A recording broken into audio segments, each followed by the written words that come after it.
Good evening, ladies and gentlemen. Good morning, good afternoon, good everything. This is the I Love Frank White podcast. It's a pleasure to have you here with me. This is so important to me. I've been very excited about putting this together, and I really, truly want to introduce somebody who's really helped me along the way to put this together. Miss Kayla Cat. Say what's up to the people. What's up? It's Kayla Cat. That was beautiful. Listen, so here at the I Love Frank White podcast, I want you to understand something. This is a podcast committed to the journey of Sin the Saint. Sin the Saint is my stage name, and with every podcast episode, you'll be hearing music from Sin the Saint. Each episode is going to have music, and each podcast is going to address the topic or theme of that song. So let's, without further ado, jump right into it. This episode is about suicide, which is where this story starts. I was about 14 years old at the time, and I lived in Haiti, in the capital called Port-au-Prince. And I remember one night. Now, to give you a little bit of backstory, I had survived a civil war in East Africa. If you're familiar, a country called Rwanda had a civil war, genocide, and myself and my little sister had been hiding out in a country called Burundi, which is right next to it. And I'd seen a lot of messed up things. On top of that, without getting too deep into all of that, I had actually also, while in hiding, ended up in a Christian cult, which was pretty traumatic as well. And by 14, I had lost my virginity at 12 years old. So those three very traumatic experiences had kind of led me to a place where I really I couldn't find purpose in living. So I was a really angry teenager. But this specific night in Haiti at 14, we had a big old house in Haiti, and I lived in the basement, and it was just me in the basement. And I remember waking up that day knowing that I was done with life. I remember waking up and thinking there is no more purpose for me to be around. The only thing that had kept me alive during the Civil War, when my little sister and I were trapped in East Africa, was keeping her well. Her well-being, her safety was the only thing that kept me motivated to wake up another day. But once she was situated and we were living better in Haiti, I was pretty much done with life in general. And for me, I remember waking up that day thinking, you know what? Now that my little sister is straight and situated, I got no reason to be alive. And I remember that night, I went through the whole house and I found all the pills that I could find. And I went to the basement, to my room, and I think I found like 36 pills or something like that. Wow. And I sat there on my bed. I'd written out a note to everybody, kind of a farewell note. My little sister was 6 at the time. I was 14. My stepfather was rarely around, so really I was the man of the house. So, nobody was going to come interrupt what I was doing. And I was so fixated on dying. I just knew that I was done with life. I had seen too much horror. And I sat there and I took each pill. And as I kept popping the pills, I was like, I'm just going to keep taking these pills until I die. I knew my little sister was safe. I knew nobody was going to come downstairs at all that whole night. So I knew that, even if I didn't die from the pills, that hopefully they'd be in my system long enough to kill me. So I took, I think, up to like 24 pills or something like that. And the last thing I remember is laying down on my bed, looking up at the ceiling and thanking God for having made it that far. And I just closed my eyes and thought, that was it, I'm dead. Unfortunately, God had other plans. I woke up the next morning and I felt like shit. I can't even explain just how bad I felt. Like my body was in pieces. I couldn't think. I was dizzy. I was throwing up. I was just fucked up. What'd you take? You know what I'm saying? I don't even remember. It was like Tylenol, Advil, Sudafed, Benadryl, like anything I could find. I just took everything that was in the house, And when I woke up that morning, my first thought was, damn, I'm still alive. Like, this is some bullshit. So I first thought, you know what? Like, maybe this pill thing was like the coward's way out. Maybe I need to go do something super violent, And then as I laid there, this voice came to me, or maybe it was my inner voice, but I just remember this voice saying, you can stop the attempts because you're not going to die until it's your time. And this is not how you're going to die. And the voice was so stern and so straightforward that I was like, well, all right then, fuck. I guess I got to figure out what to do with this life. You know what I'm saying?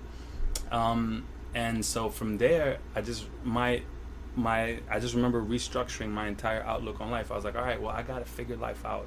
I got to figure out why I'm here. I got to figure out what I'm going to do with this time. I got to figure out, like, just how to move forward. You know what I'm saying? And it was so difficult because I remember spending so much time piecing myself together. Like, okay, this is my personality. I like being funny. I like talking. I like being introspective. Like, I had to make clear-cut decisions in my mind as to who I was going to be, because up until that very point, I literally was like, there's no point in figuring myself out because I'm about to die anyway. Wow. You know what I'm saying? So when people were like, when did you start learning who you were and da-da-da, without saying it verbally, I always mentally go back to that time, because I remember vividly putting myself together like, okay, this is who I'm going to be, you know? Mm-hmm. And I remember at that time, we had to go to church the next day. So I tried to kill myself on Saturday night. Sunday morning, my stepfather used to force us to go to church. And so when I got up, he thought I was like hungover or something, because I was an alcoholic at a young age. He was like, yo, come on, like, get yourself together. You got to go to church. And I wanted to tell him, like, I didn't drink anything. Like, I just tried to kill myself. Died, yeah. But I didn't say a thing. I went to church and I was just like dying. Not dying, but I felt like I was dying. You know what I'm saying? I think sometimes you need stuff like that to jar you. Mm-hmm. I know a lot of people who attempt suicide. Mm-hmm. What I've heard is as soon as they take all those pills or slit their wrists or anything, whatever their attempt is, like, they almost immediately regret it. Like, almost. So I think it's really interesting that you woke up still like, damn it. Yeah. Because most people are just like, instantly when they do it, they jump out of it because it becomes like real or something. But you seem like you were very ready. I was super ready. I was super, super ready. I was ready to die. Like, I'd never embraced that concept before in my life, and have never since then. But the funny thing, when I look back on my life, I can't speak for anybody else, I feel like I was taught so many different things. Taught how to dress, how to talk, how to be around people, how to go to school, how to do your homework. But I can't pinpoint a single time in my life where my parents sat me down and were like, hey, this is how you love yourself. Like, that's like, I feel like that's just something that you learn on your own. It's something that you go through life and kind of figure out, and no one tells you the importance of it. You just kind of discover how important that is. Yeah. You know what I'm saying? I think that's a fair statement. Yeah, like, it's literally a journey on your own. But I know for a fact when I have my kids, we are definitely going to have the self-love talk. We're going to, you know, maybe not weekly, but at least monthly, we're going to sit down and talk about it. For you, it might be it's a good thing, because right now we're in like that self-love, like, it's a whole industry. That's a fact. Self-love, it's like books and podcasts and movies and everything is about like self-love nowadays. Hashtag self-love.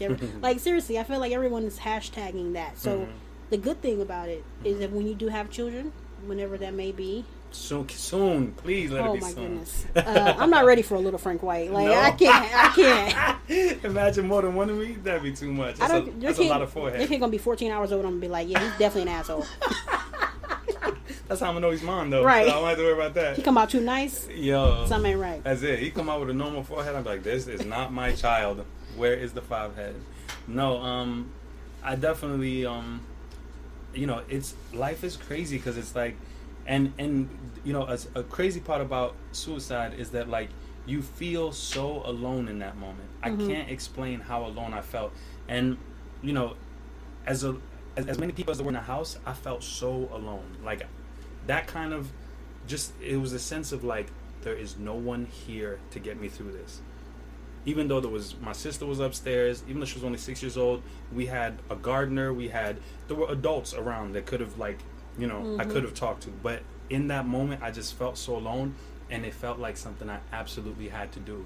So I want to encourage anybody that goes through something like that, like, remember that you are not alone. That is so pivotal. Remember that there is somebody you can reach out to. Maybe, hopefully, a health professional. But if you don't have that readily available, at least an adult or a friend, someone that you trust, that you can go to, you should reach out to somebody.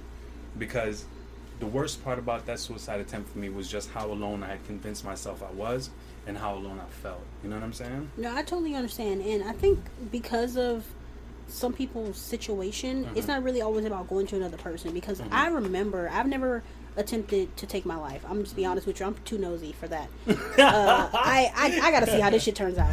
Okay, I'm not. Dope. I can't take myself out of it. I just want to see what happens. I hear that. But I have felt like that alone, where you like, I know I have people, but I still feel like there's nobody that can make me unfeel this alone. You know what I mean? Like, even if I was surrounded by people, just like you said, you were in the house. There's something about it. Like, I think people should really, I don't know if they do or not, but suicide is a mental problem. Because the first law of nature, what? Self-preservation. So for your brain to make that switch to not even want to preserve self, that's like that's an issue. That's a mental switch. That's a glitch. Something's went wrong. Because your first law of nature is to protect yourself at all costs, almost. That's real. And unless you're like throwing your body on top of your child or something, you should never be making that mental decision. Honestly, it's like when your brain decides to, I guess you can call it self-terminate. Yeah, basically self-checkout. Right. That's when you know something's off, though. Like, your brain shouldn't even want to do that. That's a fact. So I think more people shouldn't so much focus on, like, when you're feeling like you're alone, just talking to someone, because sometimes you can talk to a million people, but that doesn't quite translate to that emptiness you feel inside. You know what I mean? True. I can talk to 100 people and still feel like nobody heard me. I feel that. You know? I feel that. You can see people and feel like nobody really sees you for who you are or for what's actually wrong. So I can tell you, Frank, I feel so alone right now. And you can be like, oh, Michelle, I'm here for you. You know, there's nothing I won't do for you. I'll stay with you all night. Yeah. And they can make you feel better, but only for a minute. Yeah, because eventually they gotta go. They have to go. They have to go. So I think it's more about why we need to feel a certain, like, you know what I mean? I'm trying to explain it, but no, I feel exactly when you're feeling alone, I think you should be really trying to figure out why you feel that way. That's absolutely as opposed to like, just find someone to talk to, because we should enjoy our own company. That's true. We really should. Like, the conversation you have with yourself is ongoing. It never stops. So that has to be a very healthy conversation you're having with yourself. Absolutely. And when it's not, that's what you need to address. Why am I talking to myself like this? Yeah. Yo, that's so real. Like, a big part of life, I feel like, is learning that your inner voice has to be your cheerleader. It has to be the most positive voice ever, because nobody's going to break you down better than yourself. Because we're usually our own worst enemy. Worst critics. I actually had this exact situation today. It's like, I heard somebody say that, like, I'm my own worst critic, and when I heard that, I was like, damn, like, that's real. But you have to be your own best supporter. Exactly. And when you were talking about spending time by yourself, it's so funny you said that. During that time period, right before I tried to kill myself, and right after, I got into trouble, and my stepfather grounded me. And I remember when he grounded me, I was like, listen, punish me any way you like, just don't make me stay here by myself. Wow. And and I know he didn't even understand what I was saying, you know, because as a parent, you're just like, yo, you're grounded. Like, I don't want to hear shit, you know what I'm saying? But, like, I can remember my heart dropping when he was like, yo, you can't go nowhere. You're staying here. And I just remember thinking, I cannot be alone right now, because I just knew that my thoughts were so dark and so heavy that, like, it was painful to be stuck alone with them. Wow. And I wanted to do anything except be by myself. And that's why I really want people to understand that a lot of people feel like they would say you were selfish. You were 14, you had made it out some horrible situation, you were healthy. Why would you be so selfish to take yourself out of the world?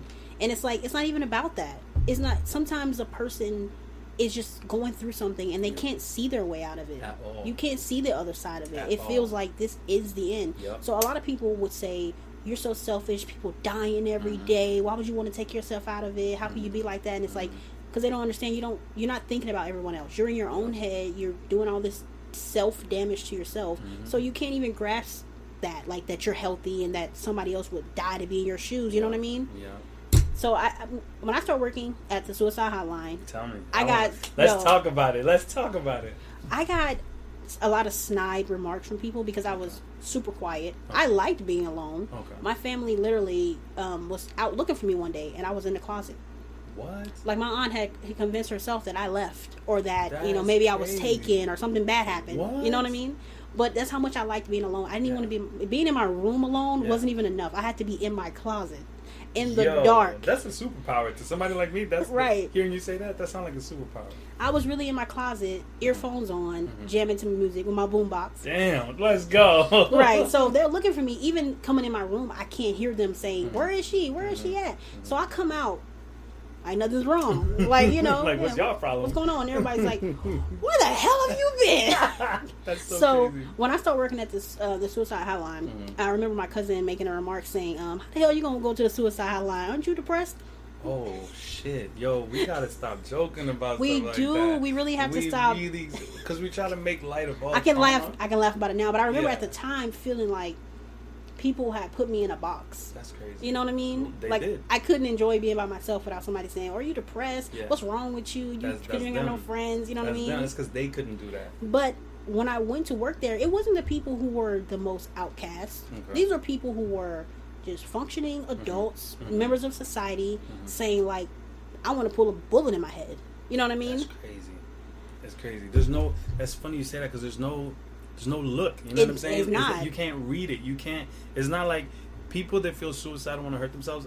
They're not walking around with a big sign. Right. Like when you're dead ass about it, when you're real serious, you're just determined. You're determined, it's in your head. You're quiet as fuck about it. You don't make no waves. You don't tell nobody. You just because you don't want anybody to try to stop you. Because you're so committed. That's a fact. But it also people who are on the verge of getting to that point appear completely normal. You know what I'm saying? You be on the street. Somebody could be a millionaire. Somebody could be, a janitor. Both of them could be going through the exact same thing. You would never know. Never. You just can't tell. You really because can't. when someone's really in that dark space, man, it takes everything to get them out of there. So I want to ask you a question. What was the wildest situation? So when people would call up on the verge of wanting to kill themselves, and you would have to answer the phone. Yes. I got so many questions, but let me ask my first question, which is, what is the wildest situation that you can recall without giving too much details on it? I heard somebody take their life. I'm so sorry. And he shot himself. God. While he was on the phone? While I was on the phone. Shit. So it is heartbreaking. You feel completely helpless. Of course I have their phone number, but I don't know where they are. Yeah. And the first question you ask someone when they call and say, "I want to kill myself," the first question you ask is, how? Because that's going to determine, you know what I mean? Are you going to kill yourself slowly? You're going to kill yourself with pills? You're going to shoot yourself? Because that determines the urgency. You know what I mean? So this particular person called and just said, "I want to kill myself. I'm tired of this. I can't do it anymore." And of course I said, "How?" And he's like, "I have a gun here, and I feel like I want to kill myself." So I'm going through it with him, and I'm asking him, to be calm, to stay calm. Is there anybody in the house with you? Is there anyone there with you right now? And he said, "No, I'm all alone." Sounded like he kind of had been drinking a little bit, but there's an eeriness to someone who is determined to kill themselves. That's so real. There is a peace that's in their voice, but it's terrifying. It's dark. As the person on the other end of the phone trying to not really talk them out of it, but you're more trying to reason with them and bring them down to reality, to what's going to happen. Okay, you shoot yourself. Who's going to find you? Who are you going to affect when you do this? Damn, it's not so much about the other people, but that's something to help bring people down to earth. What about your mother? What about your cousin? What about your daughter? Like something to help bring them down and to try to like de-intensify the moment. De-escalate the whole situation. The whole situation, because a person just putting a single thought into their head like, well, what about your kids? Could make them relax enough for you to help them. Of course, we provide all these resources. We tell people where they can go to support groups, where they can talk to other people that are just like them. Because I think you will make a lot more difference in the world if I was to sit you in a room with 10 people who felt the exact same way than I would if I set you in a room with a therapist. Facts. Just that person knowing that they're not going through that alone. Not so much that they just need someone to talk to, but this someone who feels exactly like you. Exactly. Just hearing that echo around the room, it makes you feel like, okay, there is hope, because other people are going through this and there's people working on a solution. You know what I mean? So just that camaraderie of just going through the same thing, there's power in that. It really is. So that was the most traumatic incident for me. And then you have people who are like, "I'm going to kill myself. My mother won't let me do this." And you're like, this is not as crazy. these fucking kids. Yeah. Right? Because, it's not like as... But no, that's a real thing, though. When I hear people talking about, I'm going to kill myself, life is so crazy, I have no friends. For you? Like when you hear that, it definitely is. Yeah. It makes me so upset when I know this person's just looking for attention. And that's fine. Look for all the attention you want. But when you use a serious issue to bring attention to yourself for no reason, it devalues what's really going on in the world. That's so real. You know what I mean? That's so real. So it's like people are dying of suicide. We're trying to bring awareness to the situation because we want more people to feel less alone. And as the holidays creep up, I know that that season, season is coming among us. So when I see you talking about you're going to kill yourself because you can't pay your rent or you don't have the best clothes or shoes or your living situation is not perfect, or you're going to be alone for the holidays. It's like, come on.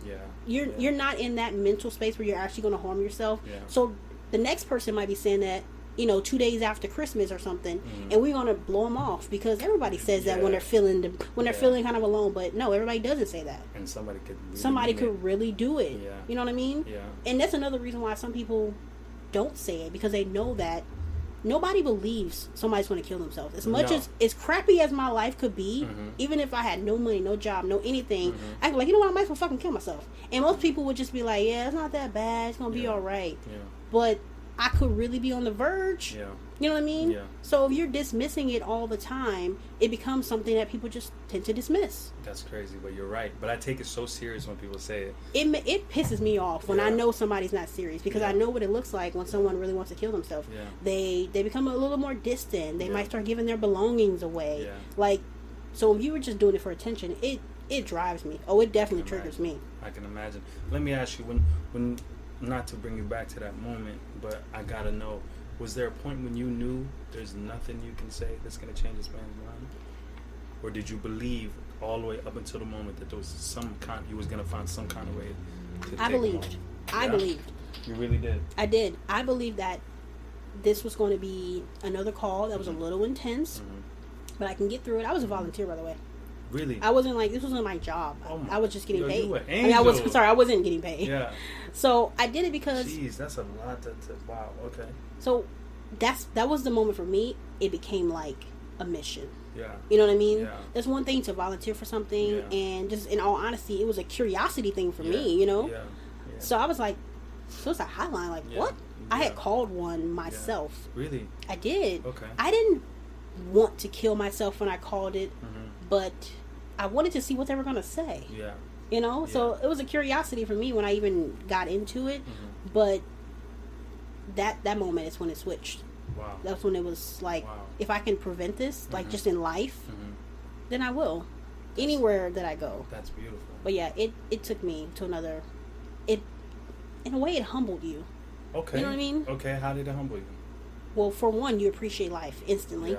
Yeah. You appreciate the fact that you're in control of your facilities. Like, you appreciate the fact that your brain hasn't went there yet, because all of us, nobody's immune. You know what I mean? I feel like to depression. Everyone has had some kind of no one's immune to depression. But I was thanking God at that moment that I had been in dark places, but I could get out of it, and I rose above it. Some people are just not that lucky. No, it pulls you down. It's really like a riptide or something. Like it's an undertow. It just drags you under, and you can either fight it or you cannot. Exactly. So that's what instantly for me, it made me grateful that I was able to have the control of my thoughts that I do. Yeah. And it just made me feel like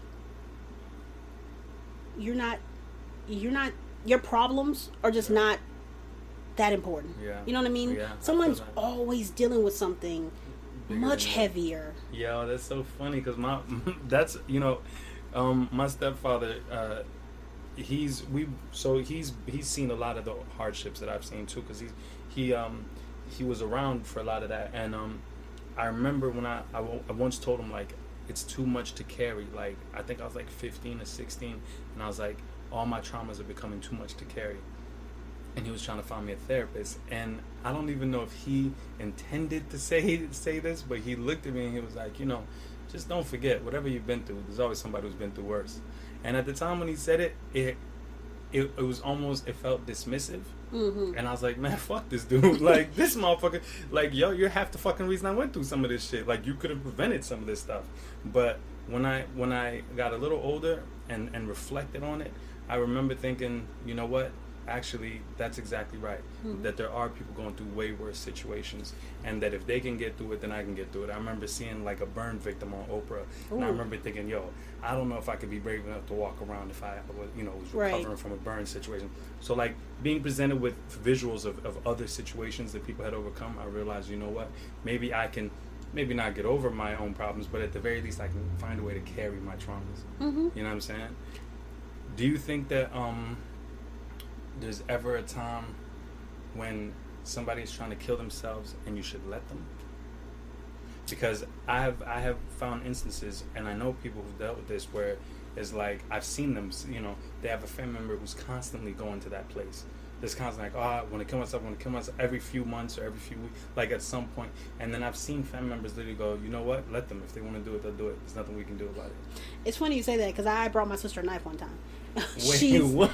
She said, one of my sisters is super famous for the I'm going to kill myself thing. Okay. And now I feel like it was definitely wrong for me to do that. But because I had the experience that I had. Hold on, walk me through it. This was after you had worked in this? Yes. And after that, your sister said she was trying to kill herself. Right. And because, like, we just talked about, people who tend to want to really do it. Pushing that button all the time. Yeah. They're not going to, you're always talking about it. It's like, why haven't you done it yet then? Yeah. So I felt like at that point, she was being one of those people who just kept saying it. She was trying to get my attention. She was trying to make me, like, react or something. So I think she said, like, oh, I'm going to slit my wrist when everybody goes to sleep. And I'm like, well, here you go. Do it now. What? You know? Damn, that's crazy. And at the time, I called myself, I almost trying to teach her a lesson. But now that I think about it, I'm like, you know what? I know people don't talk about killing themselves when they want to do it. It's just not something people do. But every once in a while, that you might get that 1% of people who actually might say it, actually vocalize it as a cry for help, and then do it if nobody takes them seriously. It's just, I think it's just one of those things we really have to be careful about joking about, because you just never know. You're not in someone's head. That's real. That's absolutely real. But yes, I think if you are one of those people, your mental state is inflicting pain on the people around you. I don't necessarily think you should kill yourself, but I think you should definitely remove yourself from the situation, from all the people that your mental disability might be messing with. You know what I mean? But no, I don't think it's time anybody should kill themselves. Well, it's funny because you talk about somebody who's constantly pressing that button. I was diagnosed PTSD. I have post-traumatic stress disorder, and or syndrome. I don't know. It's whatever. Disorder. Is it disorder? Okay, bet. So I got that. You heard? And obviously going through a civil war, going through all the things I went through, it's only natural that would happen. I think war is the number one thing for me. Having seen war up front, and I don't always talk about it, but it added a level of depression that is just forever going to be inside me. You know what I'm saying? Like, and it comes and goes in waves. Like, I have my days where I'm in that dark space, that undertow is pulling me under, and those are the days when I don't go nowhere. You know, even now as an adult, you know what I mean? Years later, I'll be in my bed just not talking to nobody, not seeing it, and I just know I'm very consumed by that darkness, but I can't go anywhere. It's crippling. You know what I'm saying? Yeah. And in those moments, there are times when those thoughts will creep in, with thoughts of like, why am I still here? Why not just, like, who would miss trip you? If I just let it go? Like, I know who would miss me, but like, maybe it'd be easier for everybody if I wasn't here. You know what I'm saying? And that, you fight that every day. You know what I'm saying? And it's like knowing that the hardest thing for me as an adult is wrapping my mind around the fact that I'm gonna fight that fight forever. There is nothing I can do to get rid of that feeling. You know what I'm saying? It's like a roommate that I'm always gonna have. You know what I'm saying? No, I totally understand what you mean. And so I may not vocalize. I'm not one of those people who's like, yo, today after I had this sandwich, I really felt like killing myself. You know what I'm saying? but wow. But you know what I'm saying? But the thought will creep up. And the wildest part is sometimes it'll creep up when everything is totally fine. That's basically what was going on with me yesterday. Like, sometimes I will just shut down. It's because my brain needs that time to reset. I guess so. You need to kind of like give yourself that space to, and that's another reason why if I'm feeling some kind of way, I don't speak, because I don't want to take it out on people that I care about. Facts. I don't want anything I say to be mean or mean-spirited, because we all know how to cut people down. Like, especially people closest to us. Yeah. So I think... And you and I are really good at that. I think it's important, though, that you check yourself when you need to recharge. Yeah. And I'm not saying that would lower the suicides or anything, but I think it definitely, from what I've experienced, people who don't take the proper time to, like, just check on themselves. Really check in with yourself. Like, how are you feeling today? Are you all right? That's real. Like, really doing that to themselves instead of doing it to everyone around them. I think that would definitely improve. That would improve just mental health in general. I agree. I think you're absolutely right. I think, like we said earlier about having that voice inside you be the most positive voice. It needs to be. But checking on yourself is so important. I didn't used to do that, but now I think it's about, like, when you're just growing up and you're understanding what you need more. And when you're younger, you tend to kind of just take what people give you. True story. And you figure it out. Things just happen to you. Right. And then when you get older, you tend to try to control the situation a little bit more. Let me now, exactly. Right. And people think that's a bad thing, but I think it's a great thing. When you control the energy around you, that can have such an impact on just how you feel. Positive impact. Right. If you're surrounded by people you don't even like, even if they're family, I say get rid of them. Yeah. Because your mental health is so much more important. I agree. Than just being around people who are familiar. Man, that's the realest shit ever. That's totally realest shit ever. I think the biggest thing for me that I be having to check myself on, because I break my own heart with this, is I know I can do very little about what ails me internally, as far as like PTSD and stuff like that. I've gone to therapy. It's helped a lot, but I've wrapped my mind around the fact that, okay, there is nothing I can do to get rid of this, right? So I sometimes will find myself getting so consumed in other people's problems, because it's like, I can't fix me, but maybe I can fix everybody else.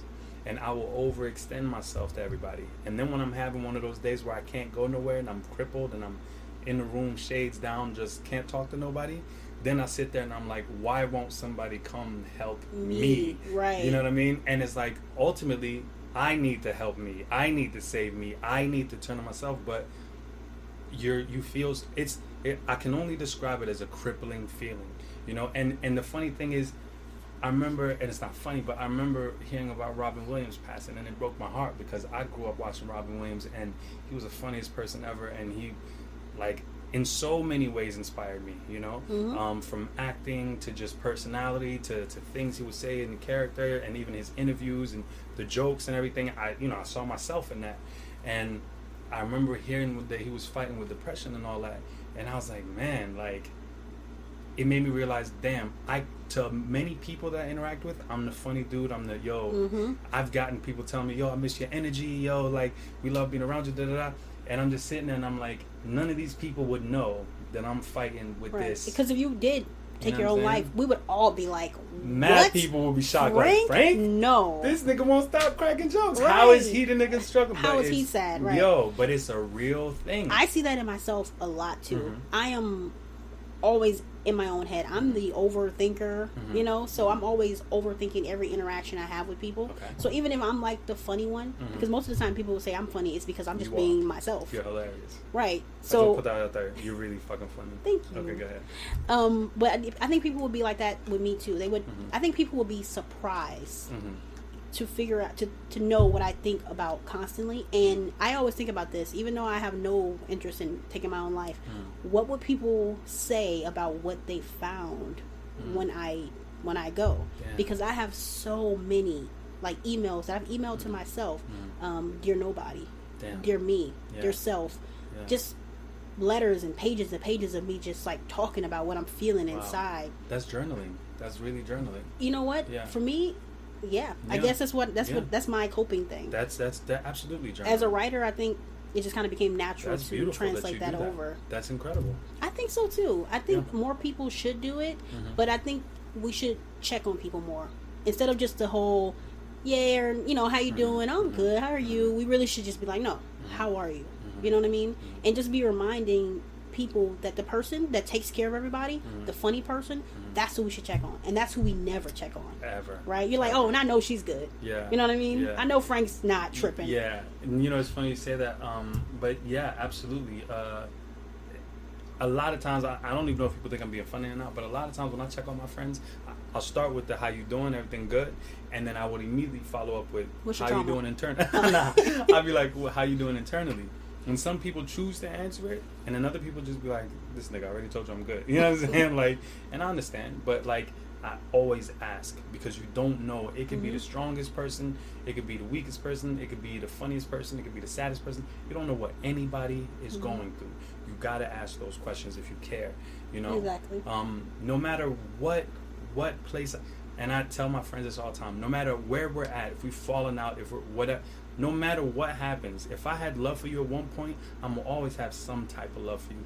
So if you need, maybe I can't help you with money, but you can always text me, or definitely text me. You can call me if you have to, but text me. You know, but text me, and no matter who you are, if I had love for you at some point, I'm always down to have a conversation, because I know that sometimes that is the difference between. Exactly. You know what I'm saying? It really is. That can really change everything. Those small words, which is why my concept in life is just to be kind. And I joke, and of course with you, I'm like, nothing's off limits. That's a fact. But when it comes to like people, just people in general, in the world, my first rule is to be kind. To always consider what's going on that around you may me. not know about. Exactly. Like that's this, real.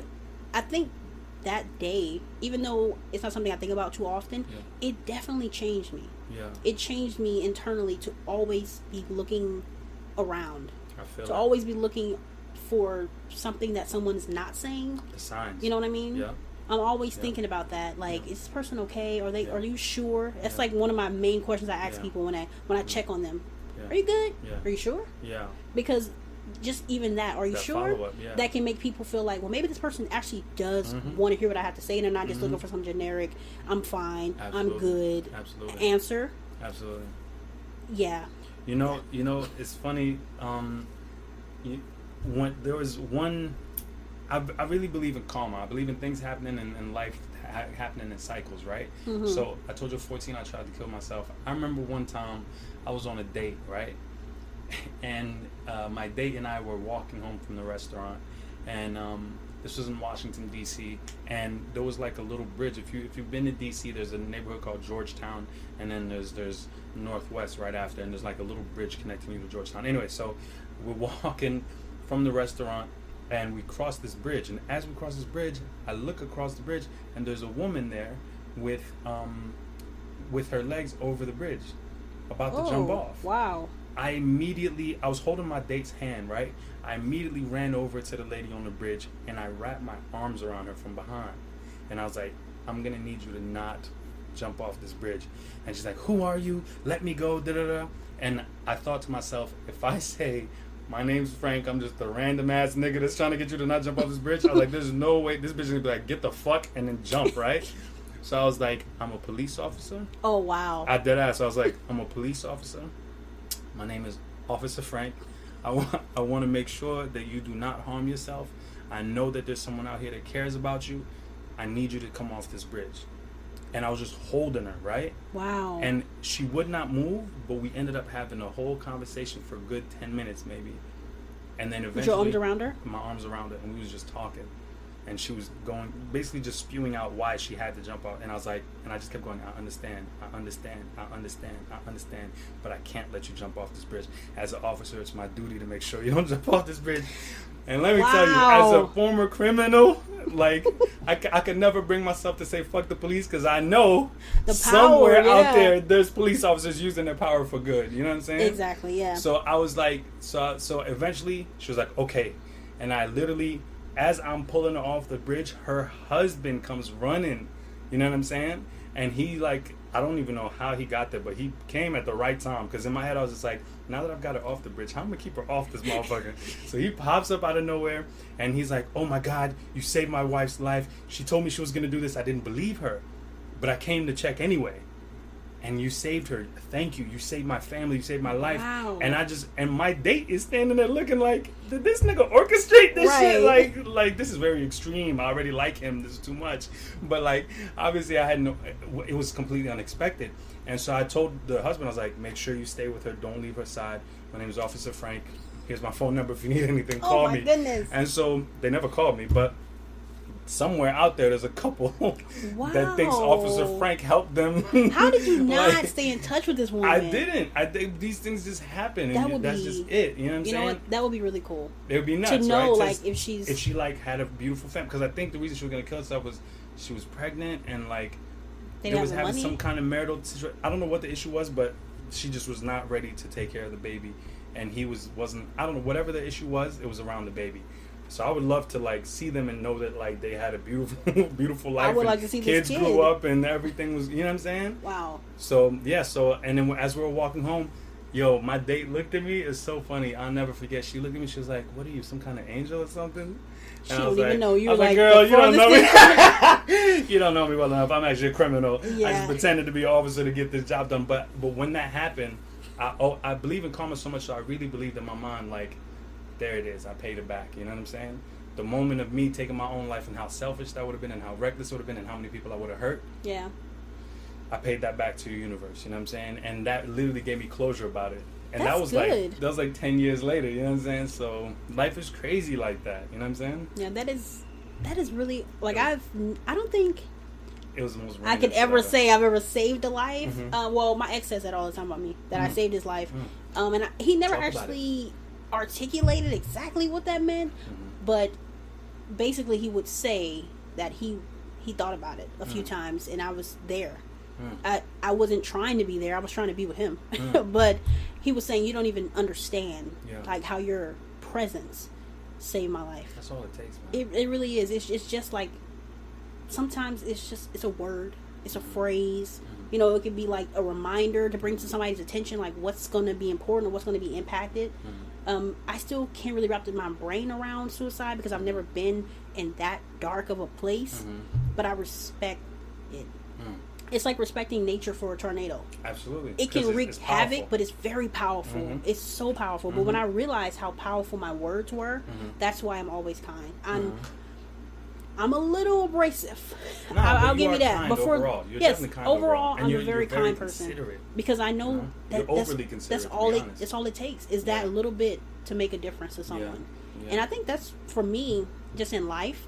I would feel successful if I knew that my kind words, my kind gestures, my consideration, it really changed someone, even if it just changed their afternoon. You know what I mean? It does. You don't need to wait for that confirmation. I promise you it does. It's so funny because it sounds so cheesy, but it's the truth. But when we boil down just life, none of this shit matters at all. It's just stuff. All. Everything is just stuff at all, and it can all be taken away like that. You know what I'm saying? And I think when you I'm not religious at all, but I think if I had to identify with a religion, it would be like Buddhism. Because, I can't wait till we talk about religion. Because their thing is all about the pursuit of happiness. And when I really start pursuing just making myself happy, when I made my happiness my first obligation, I'm good. I'm really good. So I feel like people build up things around them. Cars, clothes, money, all that stuff. Absolutely. But can't even look at themselves in the mirror. At all. Right. I feel like before you acquire any of that, you need to be okay with yourself. Man. Like truly okay with yourself. I did it exactly backwards. I acquired I lived my life, I acquired all of that, and then when I had everything, I was like, damn, I'm unhappy. Yeah, I'm miserable. And I was like, what the fuck? On this nice ass couch. Yeah. This is some bullshit. You know what I mean? And like and then I worked my way backwards and got rid of everything, and now I'm finally discovering what actually makes me happy and what drives me and things like that. But you're absolutely correct. The slightest being kind is so underrated, man. It really is. Man, look. And nowadays it's like savage territory. Like everybody wants to be savage the or more heartless. They're better. Right. It's kind of it's weird because it's like I started out that way, and now I'm kinder. So whenever I see people be like, yo, I'm on savage time. You're like I just be thinking in my head, damn, you're me at 15. Like how childish is that? You know what I'm saying? I love people who have won and lost fortunes because they've seen it and they've done it, and it kind of just makes that person a lot more well-rounded. Yes. It's like you want to be around people who know both sides. Yeah. They seem to be the most humble.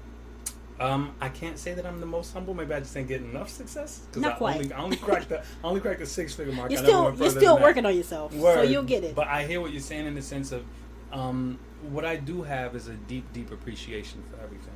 You know, because I didn't have that. When I had, not everything, but when I had a lot of what I thought I wanted, I didn't appreciate it. You know what I mean? I just thought, you know what, it all came to me. So it's going to keep coming, you know. And then when I walked away from everything and had to start all over, it really made me realize I need to humble myself. That's what took me to a place like when I was in New Orleans. I remember I couldn't afford, there was a night when I couldn't afford where I was staying, so I slept on the street. And the whole night I was on the street, I just talked to homeless people. And while I was talking to the homeless people, they gave me some of the best insight on life, period. Not only that, but I remember talking to this crackhead who, she literally had nothing except an apartment that was being paid for by the government. And she didn't know me from a can of paint. But after like a 30-minute conversation, she said, look, if you want, you can come sleep on my floor. Like, there's space for you. And I was like, damn, these people who have nothing, ready to give it all. And the millionaires, and the people who got everything, they ain't gonna give a dime or a damn. You No. understand? Like, and so I really feel like, humility is everything. I feel like gratitude is everything. I'm grateful, man. I'm grateful that I was unsuccessful in killing myself. And I hope that anyone that feels those feelings or was going through anything like that, that they remember what to be thankful for, what to appreciate, because I think that's what's going to keep you grounded and away from the darkness. You know what I'm saying? It's just gratitude and appreciation. Because when I started being grateful for everything I had, I started seeing the purpose and the worth in things, including myself. My whole perspective changed on life.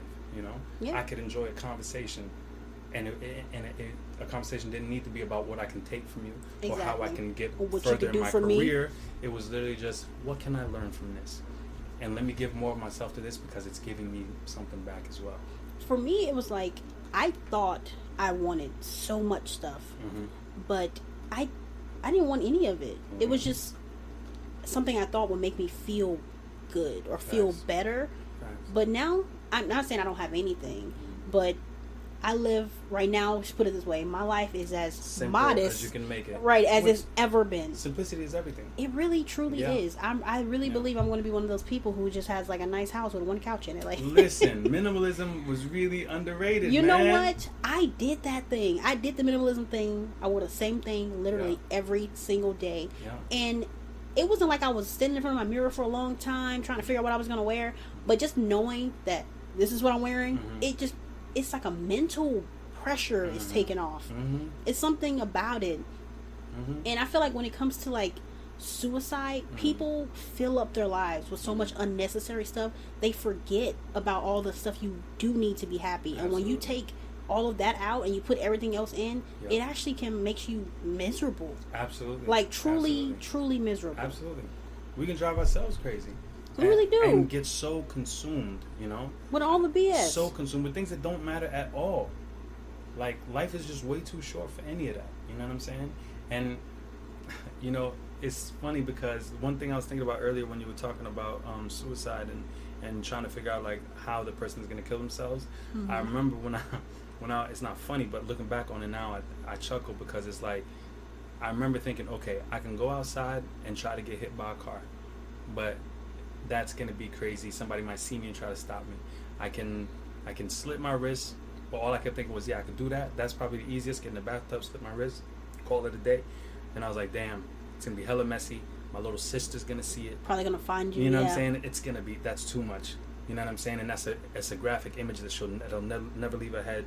And I was like, you know what? The cleanest way to do this is the pills. You know what I'm saying? Like, the cleanest way I could roll out, it'll just look like I'm asleep. She'll get over it eventually. You know what I'm saying? That is definitely a popular choice for people. Is it? It is. I personally feel like if you're going to kill yourself, you shouldn't do it at home. I mean, you shouldn't do it at all, but if you're going to do it and you don't want the people around you to see that or have that image, or think about, even if you killed yourself in the basement, you don't sleep down there, you don't even want to go back in that house. You know what I mean? I don't want to go back in that house. My brother killed himself in there. Like, we got to move for me. So I think, of course, there's a selfish element when it comes to killing yourself, but I know it's not really about that. People are not thinking about that. You're not in the right space mentally.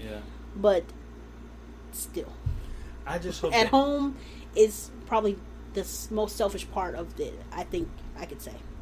I just hope that whoever's hears this, that they understand that there is never, ever, ever, ever a situation where you should kill yourself. Like, I don't care what, there's nothing that justifies it. You hurt the people that stay. You hurt yourself permanently. You hurt any chances of your contribution to the world. Like, I honestly believe everybody serves a purpose. and you're cutting that purpose short when you kill yourself. Stay here, no matter how crazy whatever you're dealing with is. It will eventually get better. And this is coming from somebody who lost their virginity to an adult at 12, who witnessed mass killings at 8 years old, who thought he was the world's most gangsterous gangster at 16, like been in shootouts, robbed people, all kinds of things. I mean, I've lived the corporate life. I've literally lived, if I were to break down I've lived so many different lives, you know what I'm saying? And I can promise you that I could not have grown, I could not have become the person I am today if I had cut my life short at 14. And I'm so thankful that it didn't work out. I know Michelle's not religious. I mean, I know Kayla Cat's not religious, but I'm very, very religious. And I am... I love how you have to preface your life with that. I'm thankful to God that that I did not kill myself. So yeah. On that note, I want to talk to y'all about this song that you're going to hear at the end of this podcast episode. The song is called The Artist, and it's by Sin the Saint, who is me. The Artist is basically produced by Cinema Beats. It's a song where I rap over a piano, and it's one verse, and it goes into a little monologue at the end. But the verse itself is really just me addressing what would be a goodbye letter, like what it would sound like to apologize to everybody I hurt, and basically a suicide note. But the irony is that also is where my entire musical career starts, with that goodbye. So it's this podcast should also reflect that my entire life in my mind reset and restarted after I failed to kill myself. And I think that it's important that you remember you can always hit the reset button without going to that extreme. Mm-hmm. You can just start over. You don't need to attempt to kill yourself. Please don't ever think that you have a reason to. I also want everyone to know that there's a hotline. The suicide hotline is 1-800-273-8255. Again, that's 1-800-273-8255. Make sure that you call that number. Somebody as amazing as Kayla Cat is going to pick up the phone and help you through whatever you're going through. Kayla, is there anything you want to add, Kayla? No, not really. I think you summed it up pretty good. They might not be as amazing as me. But no, the people who are at those hotlines, they are trained to listen to you and not try to undermine anything that you're saying. If you just need a listening ear, or you need resources or anything like that, where you need to be put in the same room with people who have the same thoughts and ideas as you, the suicide hotline is a great place to start. Even if you feel like you're going there, you haven't decided to end your life, even if you just feel like those thoughts are getting more and more prominent in your head, you need to call that number just to hear them out and to see what they have to offer. That's all I would say. It's not, you don't have to be holding a gun to your head or holding pills or anything in your hand. They're there. Even if you just need someone to call and check on you, they have that service where they will call you in an hour. I'll call you in 2 hours if you just want someone to vent to. And I thought that was one of the coolest things that they offer, because sometimes that's all you need. That's a fact. That's all you need is just someone to hear what you're saying and to just check on you. And I promise you, they're not doing it because they're getting paid. People who work at the suicide hotline prevention, these are compassionate people. These people are plucked and primed, and trust me, they do their job when they try to find people to do this kind of job. It's not just people off the street. Even as a volunteer, I had to go through a strenuous process. So it's not just amateurs. These are people who know what they're doing. That's all I have to say about it. I also want to shout out veterans everywhere, because I know that from having a couple veteran friends, I know that they go through war is a traumatic thing, and it'll change anybody who witnesses it, whether you're on the fighting side or a civilian. And I want to tell all my veterans out there dealing with PTSD or depression or anything, any suicidal thoughts or tendencies, that reach out and speak to somebody. You know, you got the VA, they've got resources for you. And honestly, I just want to say this to anybody listening. My handle on Instagram is ilovefrankwhite. My Twitter is ilovefrankwhite. You could reach out to me any motherfucking time if you just want to talk. If you want to share a story about how you survived your own suicidal attempts or tendencies, please reach out to me. I want to hear it all.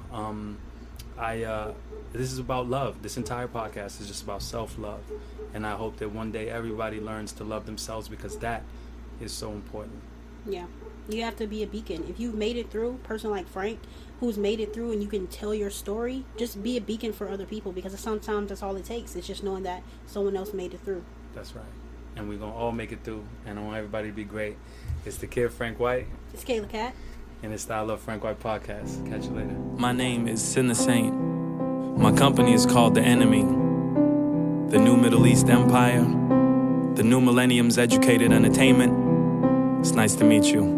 Somehow I found my purpose, I wasn't sure I could make it. When I was a young Neo in my own personal matrix, feeling so unworthy, concurred with persons that hated. Believed that I was worthless with every curse that I baited. For the people I hurt and every person negated. Bigging myself up and every person berated. Whose trust I fucked up and every person negated. Anyone disappointed and every person who's jaded. I didn't keep in touch for every birthday belated. Every moment of lust and every bird that I dated, every slut that I fucked, and every virgin I laid with. Forgive me for every lie and every word that I stated. This is for every rhyme and every herd I paraded. Putting all of our dirt in every verse I created. Every moment's a memory, all my hurt is sedated. Sin the Saint is a symbol that any person can make it. Amen.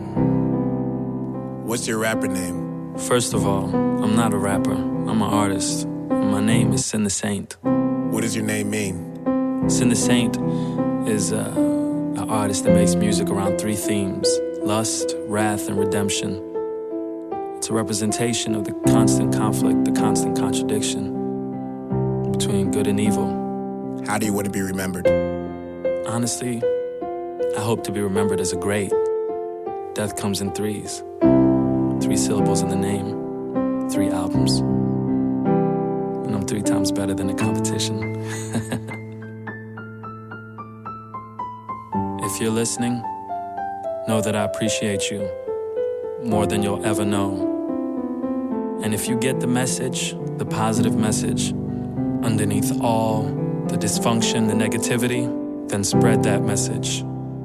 And you won't be a fan. You'll be family, an apostle.